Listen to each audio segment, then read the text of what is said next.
नमस्कार. आम्ही आज नागपंचमी निमित्त मम्मी आता घरी पोळ्या बनवतीये.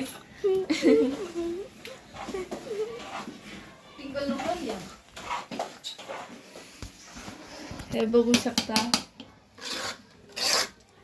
नमस्कार. आम्ही ठरवलं होतं आज खीर चपाती डाळ भात करायचं, पण खुशालची खूप इच्छा होती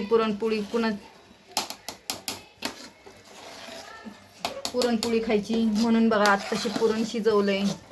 आता बनवणार पुरणपोळी.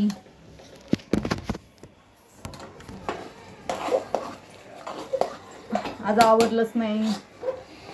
नागपंचमी निमित्त देवाला नैवेद्य पण दाखवायचा होता. म्हटलं पहिलं पुरणपोळी करून घ्यावी. डाळ हाटते, वेळ लागतो डाळ हाटायला.